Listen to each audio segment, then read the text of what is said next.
bisa salam sementara dari Sabang sampai Merauke, dari Miangas sampai Pulau Rote. Mantaplah iman kita, mantaplah kasih kita, mantaplah pengharapan kita tentunya dalam Yesus Kristus menjadi Tuhan dan Juru Selamat kita dan Juru Selamat dunia. Jangan katakan bahwa Yesus bukan Tuhan, jangan katakan pula bahwa Yesus bukan Juru Selamat. Dia adalah Tuhan, Dia adalah Juru Selamat. Kalau engkau percaya, engkau akan diselamatkan. Kalau tidak percaya, engkau akan dihukum. Yohanes 3 ayat 3-6. Yesus sudah berkata dalam dalam Yohanes 14 ayat ke-6, Akulah jalan dan kebenaran dan hidup, tiada seorang sampai kepada Allah kalau tidak melalui aku.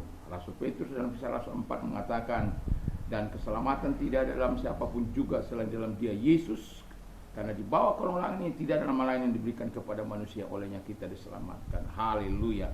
Dan karena firman Allah sudah berkata, karena begitu besar kasih Allah akan dunia ini sehingga Ia mengaruniakan anaknya yang tunggal, supaya setiap orang yang percaya kepadanya, kepada Yesus,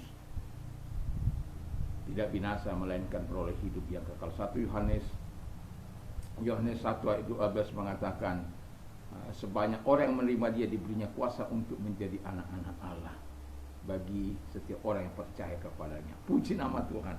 Jadi dengan mulut percaya engkau dibenarkan, dengan hati mengaku engkau diselamatkan. Kiranya Tuhan terus menolong kita untuk melakukan yang terbaik dalam hidup ini dan terus berjalan dalam kehendak Bapa di surga. Selamat malam bagi kita, dan semoga kekuatan Tuhan, kekuatan firman, kekuatan Roh Kudus menolong kita untuk hidup menyikapi firman Allah secara baik dan benar. Dan Tuhan Yesus memberkati, dan mari kita berdoa. Terima kasih Tuhan, kami mau hidup dalam penyembahan kepada-Mu dalam nama Yesus. Haleluya. Amin. Saya akan membacakan dalam Mazmur 95 ayat 1 sampai dengan 7. Marilah kita bersorak-sorak untuk Tuhan, bersorak-sorak bagi gunung batu keselamatan kita. Biarlah kita menghadap wajahnya dengan nyanyian syukur, bersorak-sorak baginya dengan nyanyian mazmur, sebab Tuhan adalah Allah yang besar dan Raja yang besar mengatasi segala Allah. Bagian-bagian bumi yang paling dalam dan ada di tangannya. Puncak gunung-gunung pun kepunyaannya laut, Dialah yang menjadikannya, dan darat tangannya lah yang membentuknya. Masuklah, marilah kita sujud menyembah, berlutut di hadapan Tuhan yang menjadikan kita. 7. Sebab Dialah Allah kita dan kitalah umat gembalaannya dan kawanan domba tuntunan tangannya. Puji nama Tuhan. Jadi kita sebagai orang yang percaya, kita harus hidup sebagaimana yang diharapkan oleh Tuhan. Dan kita tentu pernah menerima undangan dari teman-teman kita, dari sahabat-sahabat kita, dari keluarga-keluarga kita. Kita kadangkala enjoy, kita menerima undangan itu, tapi kadangkala juga ada masa-masa di mana kita kurang meresponi undangan itu, karena mungkin karena kelelahan, karena keletihan, dan waktu yang tidak ada karena terbaginya waktu yang ada, dan semua bisa terjadi dalam kehidupan kita. Dan tetapi kali ini undangan dari Tuhan itu yang, kalau Yesus sudah pernah berkata, marilah kepadaku hai kamu yang letih lesu dan beban berat, aku akan memberikan kelegaan bagimu. Dan itu undangan bagi mereka-mereka yang berbeban berat.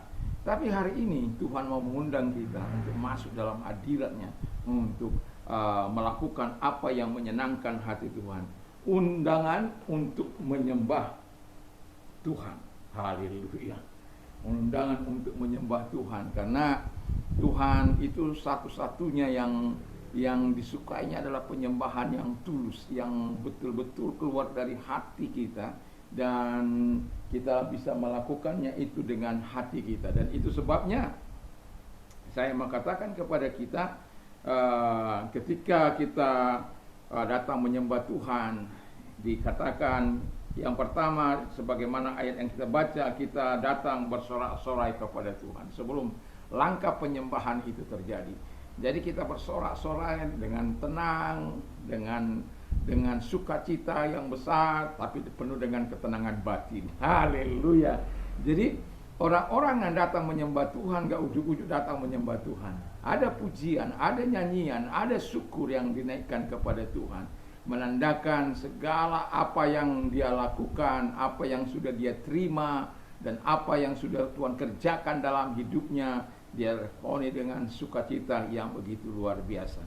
Yang kedua, kata firman Allah, kita menghadap dengan nyanyian syukur. Ya, lebih dalam lagi kita menyanyikan nyanyian syukur yang terungkap dari batin kita, ataupun pujian-pujian yang sudah dibuat, ya, sebagaimana kita tahu Daud adalah seorang pemuji yang sangat luar biasa, dan pemazmur yang lain-lain ada banyak ya yang mereka bisa lakukan, dan kita tahu bahwa begitu indah syair-syair yang mereka buat. Dan nyanyian syukur kepada Allah ini penting karena apa? Ketika kita menikmati segala hal yang Tuhan berikan kepada kita dalam suasana kebatinan yang sangat sungguh-sungguh, kita boleh bernyanyi dengan ucapan syukur. Karena apa? Saya katakan tadi pagi bahwa kita mengucap syukur itu karena kita sudah menerima yang terbaik dari Tuhan, sudah menerima berkat-berkat Allah, sudah menerima segala hal yang indah dari Tuhan. Sudah seharusnya kita menyanyikan ucapan syukur kita dari segala ketulusan hati. Karena Alkitab mengatakan dengan jelas bahwa kita harus mengasihi Tuhan Allah dengan segenap hati, dengan segenap kekuatan, dengan segenap jiwa, dengan segenap akal budi, dan mengasihi sesama dengan seperti diri kita sendiri. Dan Tuhan mau dalam penyembahan kita melakukan dengan yang terbaik, sehingga persembahan kita adalah persembahan yang hidup, kudus, dan berkenan di hadapan Allah. Ibadah kita adalah ibadah yang menyenangkan hati Allah. Walaupun di sini kita bisa dengan sikap berdiri, menyanyi, mungkin menangis, mungkin berteriak, berseru, atau bagaimana supaya kita mengekspresikan rasa kekaguman kita, rasa kecintaan kita kepada Tuhan yang Maha Kuasa, yang sudah memberikan kita yang terbaik, yang sudah mau mengundang kita sebagai orang-orang yang dikasihinya, untuk bukan kita hanya sekedar menerima segala kebaikan Tuhan, sebagai respon jawaban kita kepada Dia, kita mau hidup seturut dengan kehidupan yang taat kepada Tuhan. Tadi pagi saya mengatakan bagaimana kita menerima kerajaan yang tidak tergoncangkan. Salah satu, kita hormat kepada Tuhan dan mentaati Tuhan, mengucap syukur dan beribadah kepada Allah. Ada 3 poin yang saya sampaikan di sini. Dan kiranya Tuhan mau menolong kita melakukan yang terbaik dalam hidup ini. Jangan asal bunyi nyanyian kita kepada Tuhan, tapi kosong. Karena kadang-kala orang menyanyi tapi hati enggak menyanyi.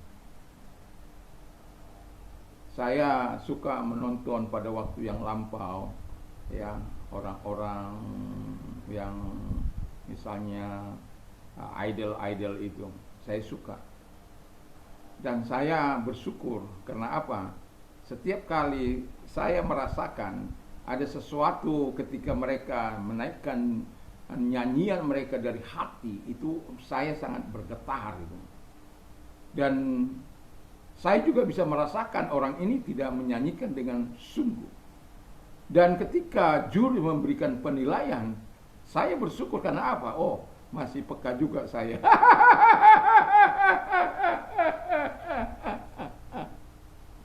Masih peka walaupun suaranya indah, suaranya baik, suaranya seperti emas, tetapi kalau tidak dinaikkan dengan dari hati sanubarinya yang paling dalam, itu akan berbeda.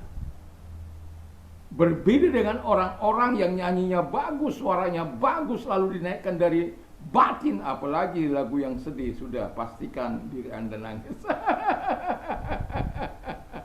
Karena saya sering menikmati nyanyian-nyanyian itu, dan seringkali air mata saya mengalir. Dan saya bersyukur ada penyanyi-penyanyi yang cinta Tuhan, yang memberikan pujiannya kepada Tuhan dengan hati yang tulus. Dan semoga kita memuji Tuhan, karena setiap pribadi itu harus memuji Tuhan dengan hatinya, bukan dengan mulutnya saja, walaupun itu penting. Tetapi dari sanubari kita yang paling dalam, rasa kekaguman kita, kecintaan kita kepada Sang Pencipta yang sudah mengundang kita untuk masuk lebih dalam lagi. Yang ketiga, kata firman Allah, kita sujud menyembah, ya. Saya baca dulu Ulangan 9 ayat 25 ini kita sudah tahu peristiwa ini bagaimana Musa untuk memohon keselamatan dari orang Israel karena Tuhan sudah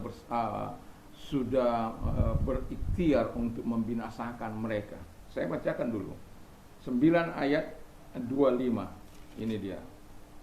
Maka aku sujud di hadapan Tuhan 40 hari 40 malam lamanya aku sujud, karena Tuhan telah berfirman akan memusnahkan kamu. Anda bisa bayangkan, jadi sikap berdoa berlutut itu bisa melunakkan hati Tuhan.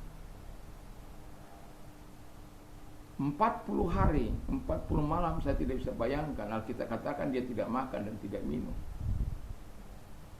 Tapi karena kecintaannya untuk negerinya, untuk keselamatan, nanti Anda bisa baca dalam satu pasal itu, Ulangan 9 itu. Tetapi Tuhan menaruh belas kasihan yang begitu luar biasa ke dalam hati ini si Musa, yang orang yang lemah lembut ini. Saya akan banyak nanti mengupas itu karena apa? Ada peristiwa-peristiwa yang Tuhan ingatkan dari masa-masa itu. Dan kita tahu bahwa akhirnya Musa gagal masuk ke tanah perjanjian oleh karena ada orang-orang yang tidak taat, sehingga membuat Musa akhirnya kehilangan kendali, kehilangan kontrol. Dan bukan hanya Musa, Harun juga nggak bisa sampai ke tanah perjanjian walaupun mereka sudah dekat perbatasan, dan Musa masih sempat melihat ke tanah perjanjian itu. Tragis memang, tapi kita lihat Musa dalam penyembahannya mempertahankan Israel untuk tidak dimusnahkan Tuhan, berhasil. Yang mau saya katakan adalah banyak orang sudah tidak bisa lagi bersujud di hadapan Tuhan. Bisa karena kegemukan. Sorry to say like that.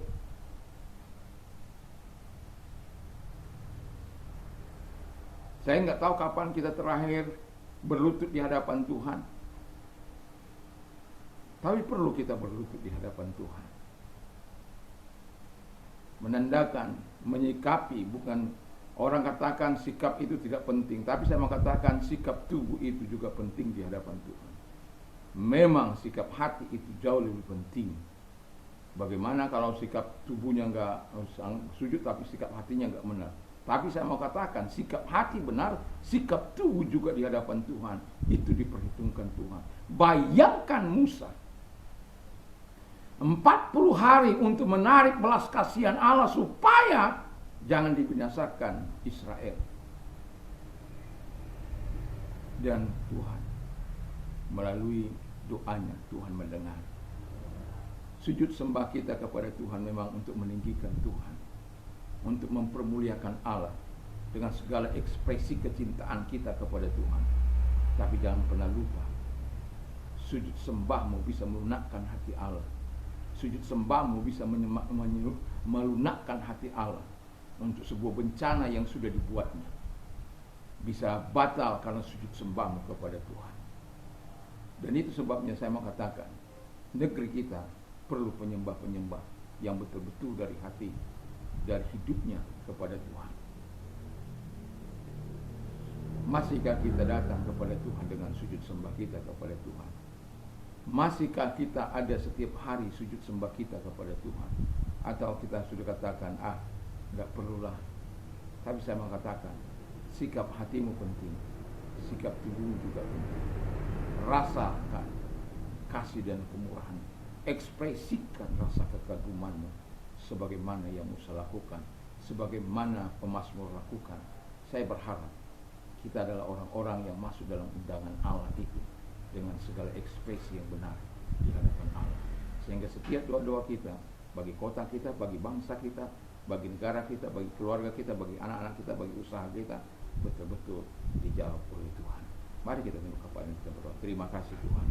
Biarlah kami terus menikmati kasih karunia-Mu, dan biarkan kami memenuhi undanganmu dalam hidup ini dan melakukan apa yang kau kehendaki. Kalau engkau sakit, saya mau berdoa bagi Anda, ingatlah Tuhan bisa hadir kepadamu, dan saat engkau menerima Dia, engkau akan disembuhkan oleh Tuhan. Angkat kedua belah tanganmu, Tuhan lihat tangan-tangan yang diangkat kepadamu dalam nama Yesus. Segala sakit penyakit yang mereka derita, apapun sakit penyakit mereka, aku perintahkan dalam keluar, dan oleh bilu-bilu daripada Tuhan Yesus engkau sembuh, oleh kuasanya engkau sembuh. Terima kasih Tuhan.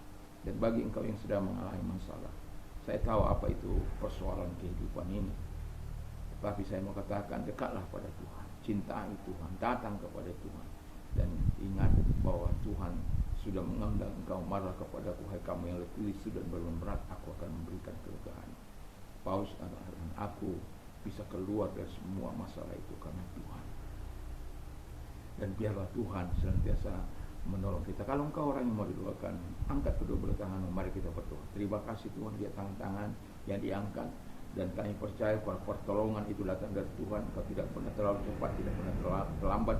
Tuhan menolong kami sesuai dengan kebutuhan kami dalam nama Yesus. Dan kami percaya ketika engkau membawa Musa, ada Yusuf ke dalam penjara, kalau dia tidak masuk penjara itu, dia mungkin tidak akan bisa menerima segala kebaikan Tuhan, karena dia tidak akan pernah menerjemahkan mimpi juru makanan dan juru roti atau juru minuman itu. Dan ketika dia berhasil, walaupun 2 tahun kemudian, tapi akhirnya Tuhan mengangkat dia menjadi orang nomor 1 karena menerjemahkan mimpi daripada Firaun.